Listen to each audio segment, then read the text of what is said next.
Aku tak puas hati dengan dia. Dia pancung anak aku. Itulah satu-satunya anak lelaki yang aku ada. Kenapa kau pancung kepala dia? Saya kalau minum air termasuk tekak. Ini Pakcik Leman, dia minum air, itu air sedang meleleh kat bawah. Oh. Faham tak, Wan? Faham. Dia macam ni, dia minum, air tu keluar, Wan. Uish. Seolah-olah mulut dia tu tak, ni, macam akak minum Wan, minum ya.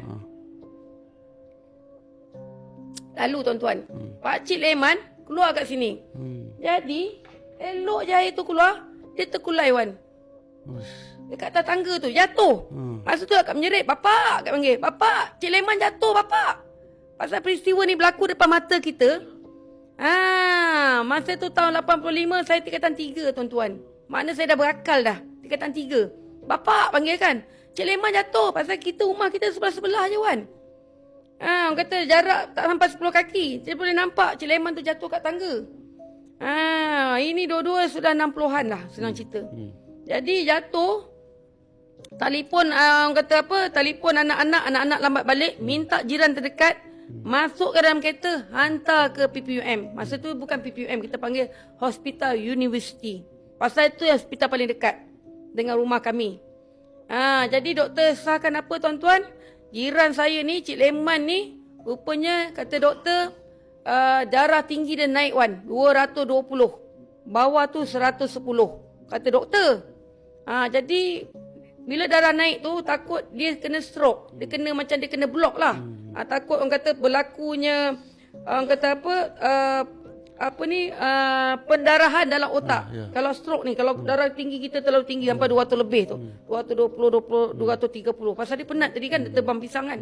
Jadi kami ni, orang kata jiran tetangga ni memang ingat Pakcik Leman ni jatuh akibat serangan darah tinggi, stroke, pendarahan ke otak. Tapi peliknya, tak ada pendarahan otak. Doktor kata ini minor stroke. Kalau berlaku lagi sekali, teruk. Tetapi, peliknya Pakcik Leman ni, dia walaupun kena stroke, mata dia buka je ni, Wan, terkebil-kebil. Dia pandang, mata ni, memandang kiri kanan, memandang, melilau-lilau mata dia ni. Dan dia malam tu dia mengacau, Wan. Dia mengacau-ngacau, kata bini dia. Mengacau-ngacau. Aku tak nak, aku minta ampun, benda tak faham tak, Wan? Orang macam mengacau. Yes. Aku minta ampun, aku minta maaf, aku tak sengaja, aku minta ampun. Itu ayat dia ulang. Jadi doktor sudah bagilah zat satu. Dia bagi dia lega. Pasal fikir akibat daripada kejutan ke otak dia tadi. Darah tinggi ni. Tapi itu yang dia mepek. Pagi besok tu kalau ubat tu dah habis, ubat penenang tu dah habis, aku minta ampun, aku minta. Dia menangis, Wan. Aku minta maaf, aku tak sengaja. Jadi kita orang ni, jiran-jiran, tak tahu apa yang sebenarnya berlaku pada Cik Leman. Kenapa ayat tu diulang-ulang disebut?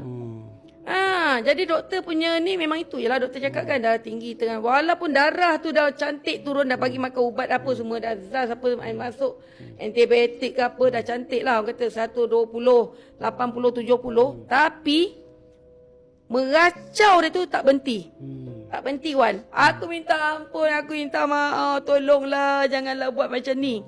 Jadi akhirnya hari kedua, warga dia sudah panggil satu ustaz datang ziarah. Tengok apa sebenarnya berlaku pada Cik Leman ni. Jadi bila ustaz ni datang, Wan, dia buka hijab kat kawasan tu, dia tengok di sebelah Pakcik Leman ni berdiri satu lelaki yang sedang memegang sebilah parang yang besar. Kita tak nampak, Wan. Kita mata kasar tak nampak lah. Nampak pakcik ni macam kacau lah. Tapi ustaz ni nampak satu lelaki tegak, Wan, memegang satu bilah parang yang besar dan sedang mengacukan parang tu dekat leher Cik Leman ni. Jadi ustaz dia terpanjat lah. Dia kata, kenapa kau acu? Dia orang kata apa? Komunikasi, Wan. Dia komunikasi. Aku tak pergi hospital masa tu, tapi diceritakan kembali oleh anak perempuan dia. Bila bapak akak tanya kan, apa yang bila ustaz datang? Itulah Cik Bujang, dia cakap dia apa ni, dia macam melawan. Jadi dia kata, aku tak puas hati lah dengan Leman ni. Aku tak puas hati. Leman ni dah bunuh anakku. Bunuh anak macam mana pula, kata ustaz tu. Dia nampak tu. Tapi suara tu dia keluar dekat Cik Leman. Seolah-olah Cik Leman ni sedang dirasuk ni. Dalam hospital ni. Dalam hospital. Aku tak puas hati dengan dia. Dia pancung anak aku. Itulah satu-satunya anak lelaki yang aku ada. Kenapa kau pancung kepala dia? Jadi waktu ustaz ni minta maaf tuan, dia ni tak nampak. Dia kata, anak aku nak pergi sekolah lah. Anak aku tengah main-main ke pancung kepala dia. Apa masalah kau sekarang ni? Itu suara keluar pada Cik Leman tu. Jadi kata ustaz ni macam ni lah tuan, dia ni tak nampak. Mata dia mata kasar. Kami ni manusia tuan. Dia kata, dia panggil tuan. Ustaz ni baik. Kami ni mata kasar. Kalau kami mata halus, kami nampak anak tuan sedang main ke apa, kami takkan zah macam tu.